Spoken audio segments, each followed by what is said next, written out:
Dear student, આપણે physics 503ની અંદર unit 1ની અંદર આપણે ટોટલ 3 ચેપ્ટર છે, આલ્ફા ડીકે, બીટા ડીકે અને ગામા ડીકે. એમાં આલ્ફા ડીકે અને બીટા ડીકે આપણે પૂરું થયું, એનો અભ્યાસ આપણે કર્યો ડિટેલમાં. એના પછી આજે આપણે ગામા ડીકેનો અભ્યાસ કરવાનો છે. તો ગામા ડીકે શું છે? સૌપ્રથમ તો ગામા ડીકે એટલે કે જ્યારે તમારો આલ્ફા ડીકે અને બીટા ડીકે પ્રોસેસ થતી હોય એની સાથે સાથે એ ગામા પણ ઉત્સર્જિત થતો હોય.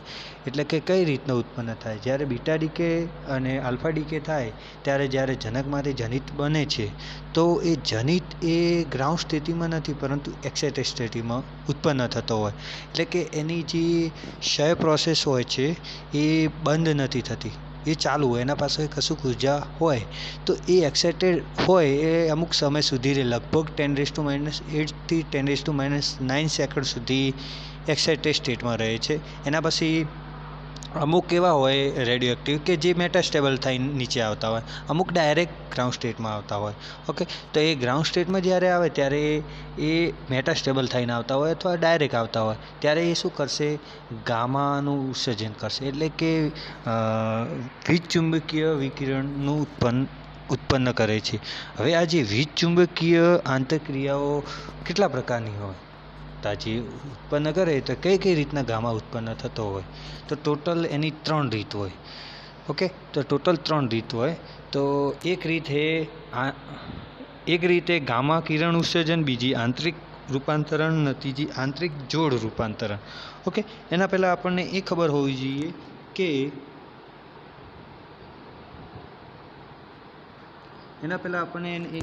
જોઈએ કે જે આ ઉર્જા હોય એક્સાઇટેડ સ્ટેટથી ગ્રાઉન્ડ સ્ટેટમાં જ્યારે બીટા ડીકે કે આલ્ફા ડીકે પ્રોસેસ કરીને જતો હોય, જનિત બને, તો એ જનિત દરમિયાન એ ગ્રાઉન્ડ સ્થિતિમાં આવે ત્યારે આ ગામા કિરણ ઉત્સર્જન કરે તો એ ઉર્જા કેટલી? તો એ ઉર્જા કેટલી હશે? એક્સાઇટેડમાં જે ઉર્જા હોય માઇનસ જે પ્રારંભિક ઉર્જા હોય. ઓકે, એટલે પ્રારંભિક અને અંતિમ ઉર્જાનો તફાવત જેટલી ઉર્જા મળે. એટલે કે ડેલ્ટા ઈ બરાબર EI માઇનસ EF. આઈ શું હોય? ઇનિશિયલ એટલે પ્રારંભિક સ્થિતિ, એફ એટલે ફાઇનલ એટલે કે અંતિમ સ્થિતિ દર્શાવે. ઓકે, ટોટલ આપણે આ જે ઉત્પન્ન થાય એ વીજ ચુંબકીય આંતરક્રિયા ટોટલ 3 પ્રકારે આપણે ગામા રે ઉત્પન્ન થતા હોય. એક તો ગામા કિરણ ઉત્સર્જન દરમિયાન, એટલે કે આ રીતના જ્યારે એક્સાઇટેડ સ્ટેટથી ગ્રાઉન્ડ સ્ટેટમાં આવે જ્યારે બીટા ડીકે કે આલ્ફા ડીકે થયેલા જનિત ન્યુક્લિયસ હોય એ ગ્રાઉન્ડ સ્થિતિમાં આવતા હોય ત્યારે ગામા કિરણ ઉત્સર્જન કરે એ. બીજું એક તો આંતરિક રૂપાંતરણ. તો આંતરિક ઇન્ટરનલ કન્વર્જેશન, તો એ આપણે છેલ્લે જોવાનું છે. અને એના પહેલાં આપણે આંતરિક જોડ રૂપાંતરણની વાત કરીએ. આંતરિક જોડ રૂપાંતરણમાં શું હોય કે ઇલેક્ટ્રોન અને પ્રોઝિટ્રોનની જોડ છૂટી પડતી હોય. તમને ખબર છે ઇલેક્ટ્રોન અને પ્રોઝિટ્રોનની જોડ જે આપણે છેલ્લે કોવન્સ અને રેન્સ નામના વૈજ્ઞાનિકે જે એક્સપેરિમેન્ટ આવ્યો હતો ન્યુટ્રિનો માટે, એનામાં આપણે જોઈ ગયા જો ઇલેક્ટ્રોન અને પ્રોઝિટ્રોન ભેગા થાય તો શું ઉત્પન્ન થતું હતું? 2 ગામા, એટલે કે ગામા કિરણ ઉત્પન્ન થતા હતા. એ રીતના અહીંયા પણ તો ઇલેક્ટ્રોન અને પ્રોઝિટ્રોન જોડાય તો આ જોડ રૂપાંતરની પ્રોસેસમાં પણ ગામા કિરણ ઉત્પન્ન થાય રહે. ઇલેક્ટ્રોન વત્તા પ્રોઝિટ્રોનમાંથી શું બને? 2 ગામા. તો આ ગામા કિરણ ઉત્પન્ન થાય આંતરિક જોડ રૂપાંતરણમાં. તો આમાં આપણને ખબર છે ઇલેક્ટ્રોનની રેસ્ટ ઉર્જા કેટલી? 511 MeV. તો હવે અહીંયા ઇલેક્ટ્રોનની પણ આટલી હશે ને પ્રોઝિટ્રોનની, કારણ કે એનો એન્ટી પાર્ટિકલ છે, ખાલી એની સાઇન જ અલગ છે. તો એની પણ ઉર્જા કેટલી હશે? 0.511. ઓકે, તો બંનેની ટોટલ ઉર્જા કેટલી? બંને ભેગા થાય એટલે તો ગામાની કેટલી ઉર્જા મળશે? 1.02 MeV. એટલે જે ગામા ઉત્પન્ન થાય 1.02 MeVનો ઉર્જાવાળો ઉત્પન્ન થાય. જો 2 ગામા કિરણ થાય તો 2.04 MeV. એટલે એક ગામા કિરણ લગભગ 1.02 MeV જેટલી ઉર્જા સાથે છૂટો પડે છે. પણ કઈ પ્રોસેસમાં? આંતરિક જોડ રૂપાંતરણમાં. ઓકે, તો એ આંતરિક જોડ રૂપાંતરણની અંદર આપણે 1.02 MeV જેટલી ઉર્જા સાથે એ છૂટા પડે ગામા કિરણ. તો આંતરિક જોડ ઉત્પાદનની પ્રક્રિયા બીજા બધા કરતાં કેવી હોય? ઓછી જોવા મળે. એટલા માટે આપણે એનો અભ્યાસ અહીંયા ડિટેલમાં નહીં આપેલો, કારણ કે એ પ્રોસેસ લગભગ ઓછી જોવા મળે. પરંતુ સૌથી વધારે ગામા કિરણની કઈ 2 પ્રોસેસ પ્રખ્યાત છે? એક તો આંતરિક રૂપાંતરણ, એક ગામા કિરણ ઉત્સર્જન. ઓકે, તો આ બંનેમાં આપણે પહેલાં ગામા કિરણ ઉત્સર્જનની વાત કરીશું, એના પછી આપણે આંતરિક રૂપાંતરણની વાત કરશું. અહીંયા જો આ લખેલું છેલ્લી કડી આંતરિક જોડ રૂપાંતર, એની જગ્યાએ જોડ ગાળ નાખજો, આંતરિક રૂપાંતરણ જ આવશે. ઓકે, એના પછી આપણે થિયરી છે ગામા કિરણ ઇમિશનનો સિલેક્શન રૂલ. એટલે કઈ રીતના ખબર પડે કે આ પ્રોસેસ જ આપણે બીટામાં જોઈ ગયા અને આલ્ફામાં જોઈ ગયા કે એ સિલેક્શન રૂલ હતો. જો એનું સ્પિન અને પેરિટી એ કન્ઝર્વ ન થતા હોય તો એ રિએક્શન થશે નહીં. સેમ ટુ સેમ આમાં પણ, એમાં પણ પેરિટી અને સ્પિન કન્ઝર્વ ન થાય તો એ ગામા કિરણ પ્રોસેસ થશે નહીં.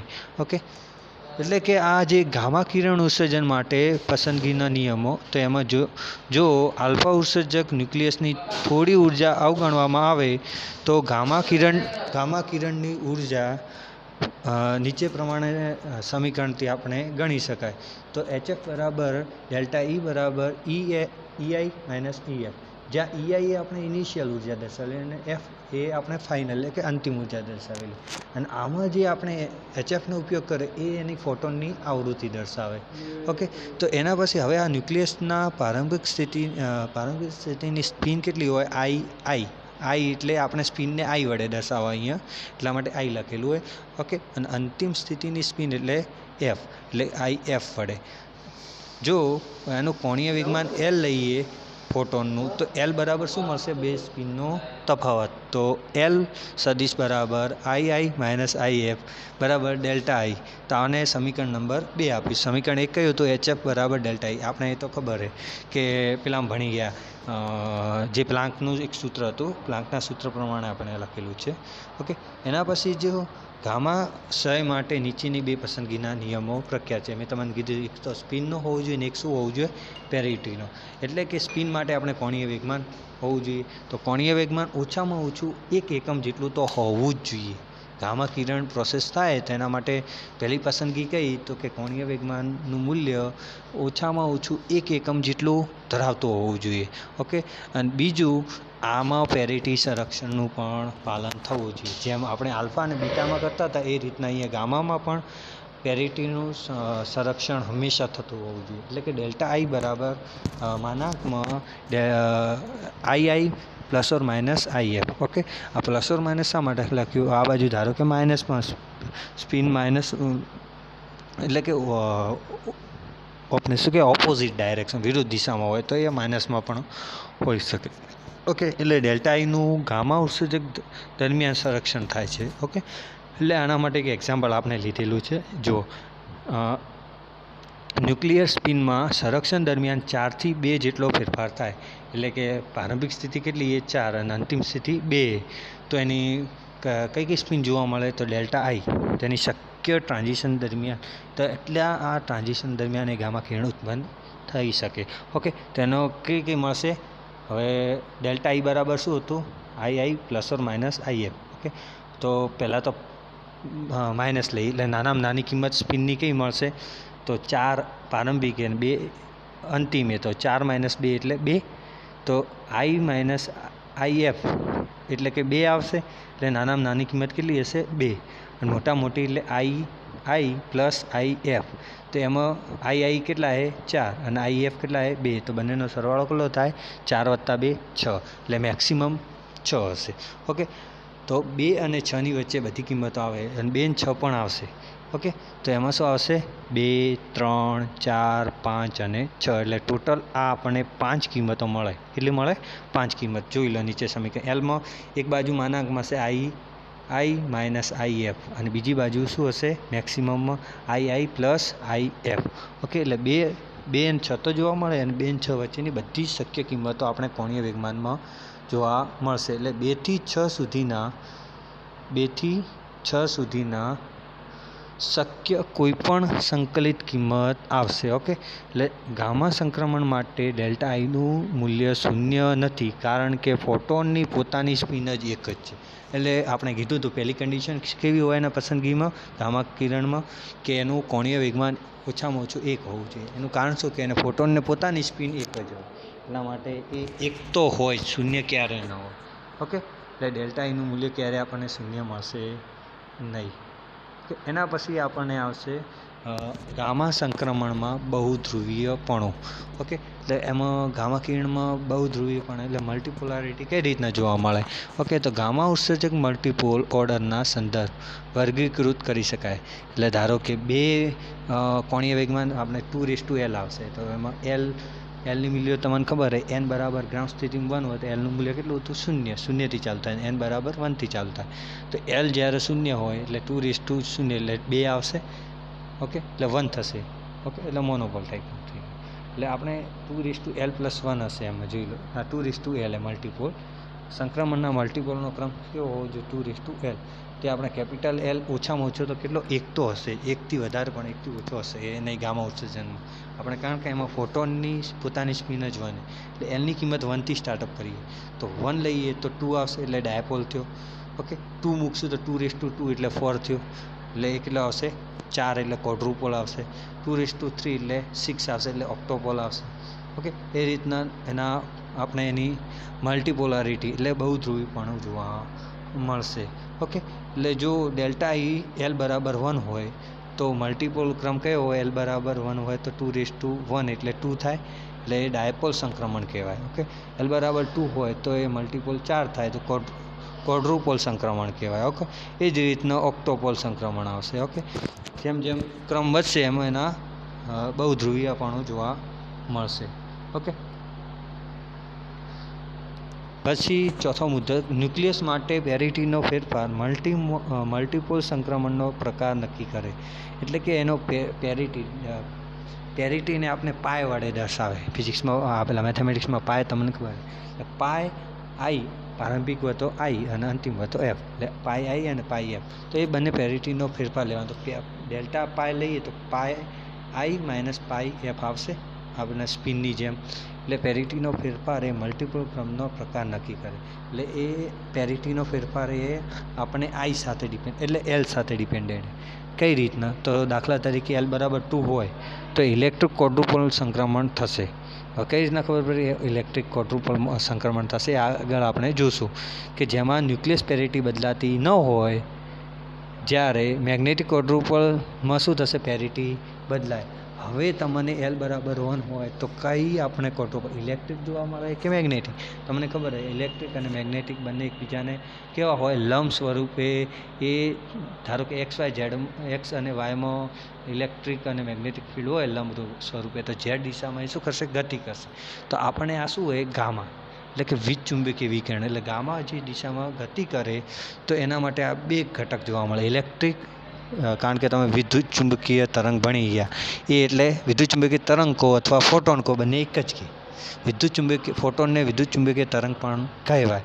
ઓકે, એટલે એના બે ઘટક હોય, વિદ્યુત અને ચુંબક. એટલે ઇલેક્ટ્રિકલ પણ ટાઈપનું મલ્ટીપોલારિટી હશે અને મેગ્નેટિક ટાઈપની હશે.